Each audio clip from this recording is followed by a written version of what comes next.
currently here at the ginnery, where the production of cotton used to be at its peak in the late 70s.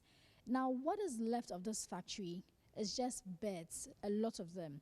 Now, the reason why this factory is dormant is because they are not getting the volumes required to boost production. Now, Ghana Cotton Ghana Ltd, this factory located in Tamale, used to be one of the major production sites for cotton production in Ghana.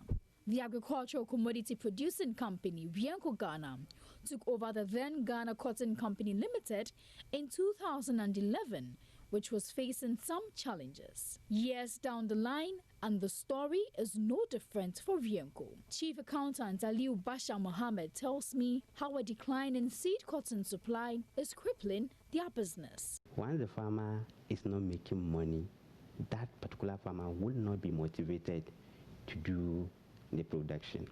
When you take 2014-2015 season, we paid a seed cotton price of 2 CD 10 pesos to a farmer. Now the following year, this price dropped to 1 CD 60 pesos. Now as a farmer, this particular decrease in price will certainly affect you. In its first season of production, the company produced about 4,500 metric tons of seed cotton. As an effect of the inconsistency on the part of the farmers, production level continued to drop, reaching 2,000 metric tons in 2015-2016 cotton season. A tour around the factory shows a sorry sight. Most of the tractors and trucks, which could be used for production, lie dormant. All this here that I'm standing on is seed cotton. Now the season has not yet started for them, but then this one they have here, they're going to use them after the maintenance works that are ongoing.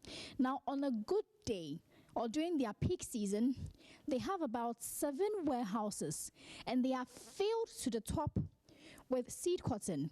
Then it is sucked through this tunnel here, goes into the factory, and then the processing is done. But then because the volumes that they require, they are not able to meet that supply, they are only able to do about 3 to 4 now. And all this here is seed cotton that is processed into fine cotton and then later used for fabric.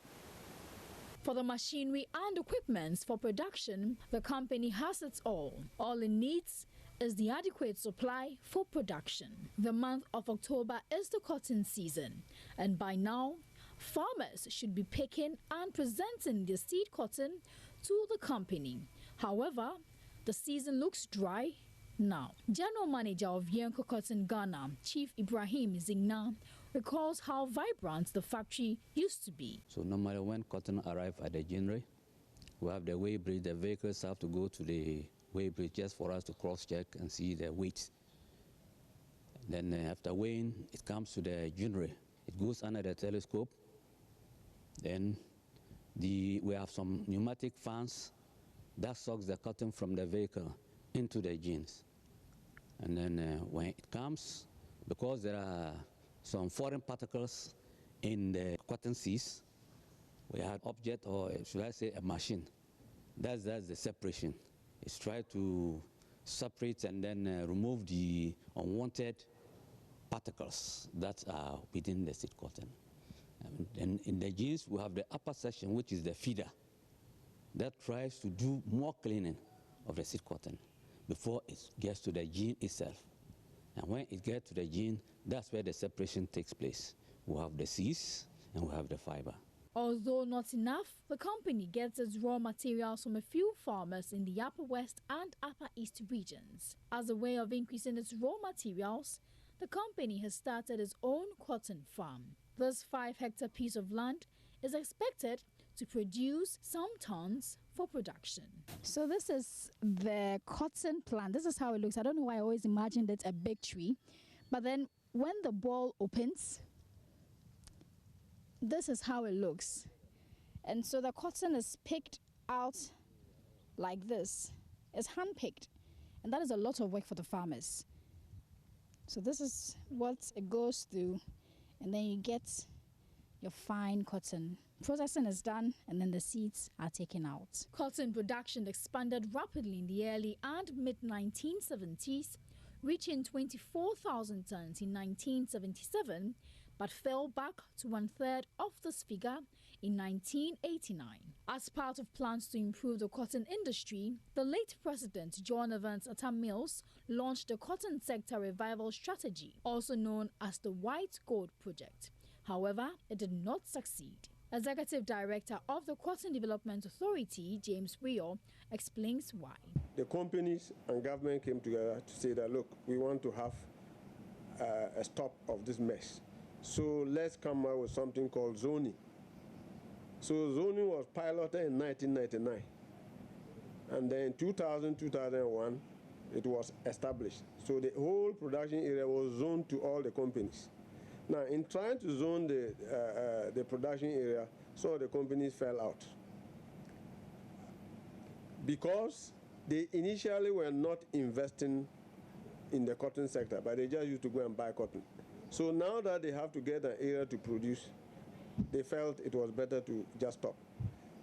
Then those that were available, they were given the various areas. But at the end of it all, most of them fell on the way because they couldn't pre-finance farmers. And definitely because of the mess that they created, the kind of stealing and pushing diversion of input and fertilizer that came in, it was a bad situation for the company. So even though companies fell out on the way, leaving by 2007, it was just like with 4 companies. All the same, the problem had been created. So it was very difficult now for the cotton industry to be revived. Africa's leading producer of cotton and the world's 10th largest, Burkina Faso, accounts for an average of 3% of global exports since 2000. Mr. Weir explained how having a stabilization fund like that of Mali and Burkina Faso has helped sustain their booming cotton industry. Stabilization fund is one that we should all crave for.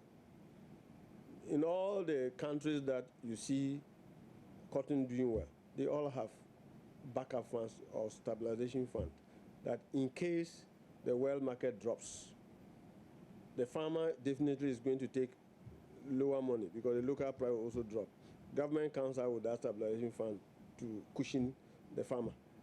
So anywhere you have seen cotton doing well, they have this stabilization fund. Even though China is world number 2, they even have subsidy on cotton prices. So their price is 40% higher than international price. Whilst cotton is an international commodity, Winkle Cotton is a private company. We should have a stabilization fund being led by government so that at any point in time, the farmer is guaranteed a price that he will be getting. So that even if the international market is going down, government can stabilize the company through the stabilization fund, then the company can pay the farmer a good price. He, however, assures that all hope is not lost, as government has more plans for the cotton industry. The current government is also in discussion with the China Machinery Engineering Center.